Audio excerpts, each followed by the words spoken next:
Hi guys, welcome back to Urban Rhino Tutorials. On this tutorial, I'm going to show you how to make a chain and beaded segment bracelet. I have already kind of started on this a little bit, so you don't have to watch me do something that's so repetitive over and over. But essentially what we'll be making are these little segments, and these are just created using a bead, 2 bead caps, and wire in the middle. The wire, you could also use an eye pin and then just cut it down. So I'm going to show you how to make these segments and then how to hook them all together. We're going to tassel and a charm and some chain, and that will be it. So to begin, what I did was I went through and cut some wire. So this is 20 gauge wire, or again, you could use an eye pin if you want, and cut these down to about an inch, inch and a half to 2 inches, somewhere around there.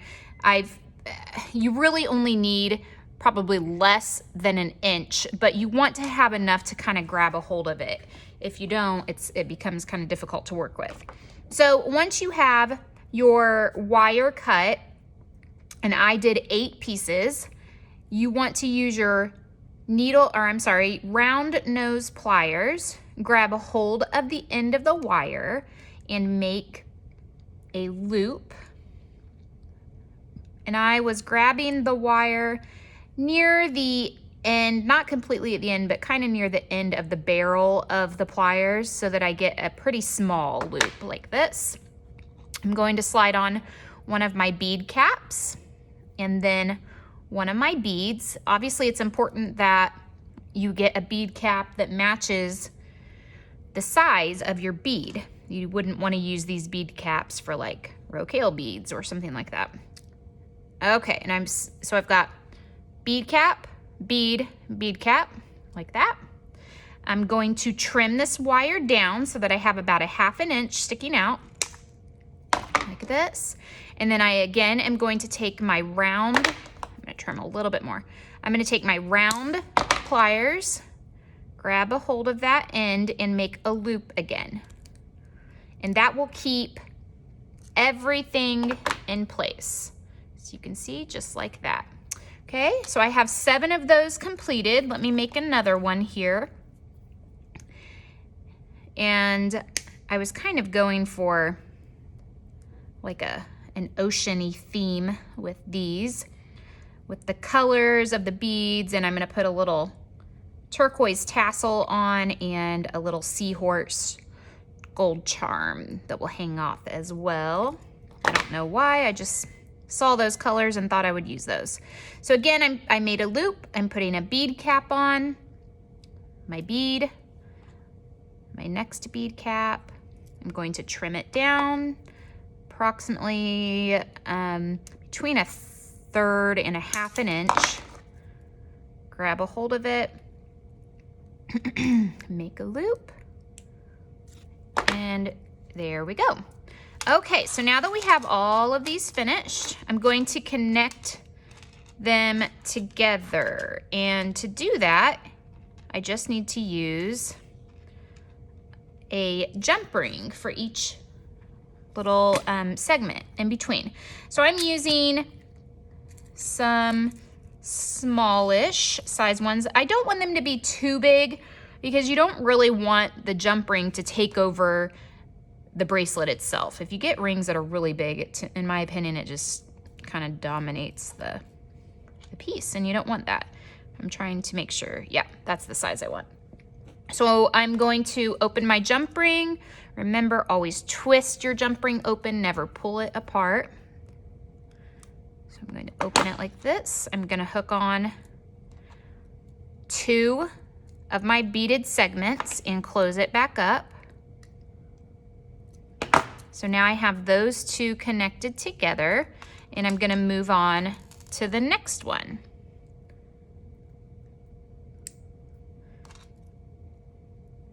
So like that. Connect them together.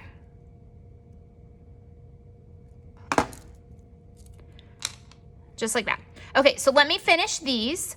And then when I return, I'm going to show you how to connect the chain, the tassel, and the charm. I have all of my little segments connected together, and I also have a section of chevron chain, and you can purchase that just in a spool. I'll make sure I include a link in the description below with the rest of the supplies. So I have a section of that I'm going to use, as well as a tassel and this cute little seahorse charm that I'm going to connect on as well, and a toggle clasp. For this step, I'm going to go ahead and hook together everything so that it looks like a complete bracelet, and then add the tassel and charm where I want. So to do this, I'm going to take a jump ring and open it, if I can find the opening here. And I'm gonna hook the jump ring onto the very last little, there's a little tiny opening on each little chevron here. So got that. And I'm going to hook it on to the end of my beaded segment. So that strand like this. And before I close it up, I'm also going to hook on one part of my toggle clasp. So the little circular part. And now I'm going to close all of that up. I'm trying to get my jump ring to spin. There we go. So completely closed up like that. And on the other side, I'm going to do the exact same thing, except I'm going to add one more jump ring. The only reason why is sometimes when you only use one jump ring with the bar, it kind of has a hard time moving, and so you may struggle to be able to fit it through the ring. So again, open the jump ring, hook on. You want to make sure you don't get this twisted.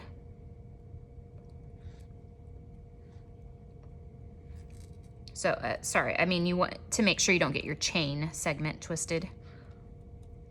And I'm putting it through the very last little loop of my beaded section. And I'm gonna go ahead and close it even before I put on the bar. Okay, now I will hook on one more jump ring and connect the bar. So the jump ring goes through the jump ring I just added on. Put on the bar part, whoops, of my toggle clasp, like that. Close it up. And you could leave the bracelet finished at this point if you wanted. You could also certainly leave off the chain if you don't want that. But now I'm just going to put on these two parts.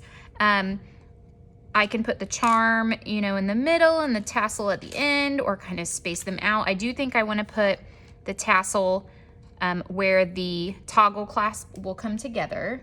Let me get jump rings again here. So open the jump ring and tassel will go on, and it could go on either end. I'm gonna put it on this end just because I have that extra jump ring. And close it up.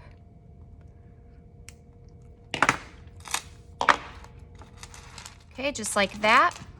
And then the seahorse charm, I'm gonna put kind of in the middle. You could also put this where the tassel is as well. You could certainly put several more charms on here if you want, totally up to you. So I'm using a jump ring, and I'm just gonna hook it into one of these middle jump rings that I have. So, and that is it. Not too difficult, but a pretty elaborate looking finished piece. Okay. And again, I will include links to all of the supplies in the description below. I'm also going to include a link to our current contest. If you have not already entered that, make sure you do. We are going to be doing weekly giveaways from here on out, and I'm going to try to be more consistent with posting videos. So summertime kind of set me back, but now that school's back in session, look for consistent posting of videos for sure. So if you liked this video, please give it a thumbs up and subscribe to our channel. Thanks for watching, guys.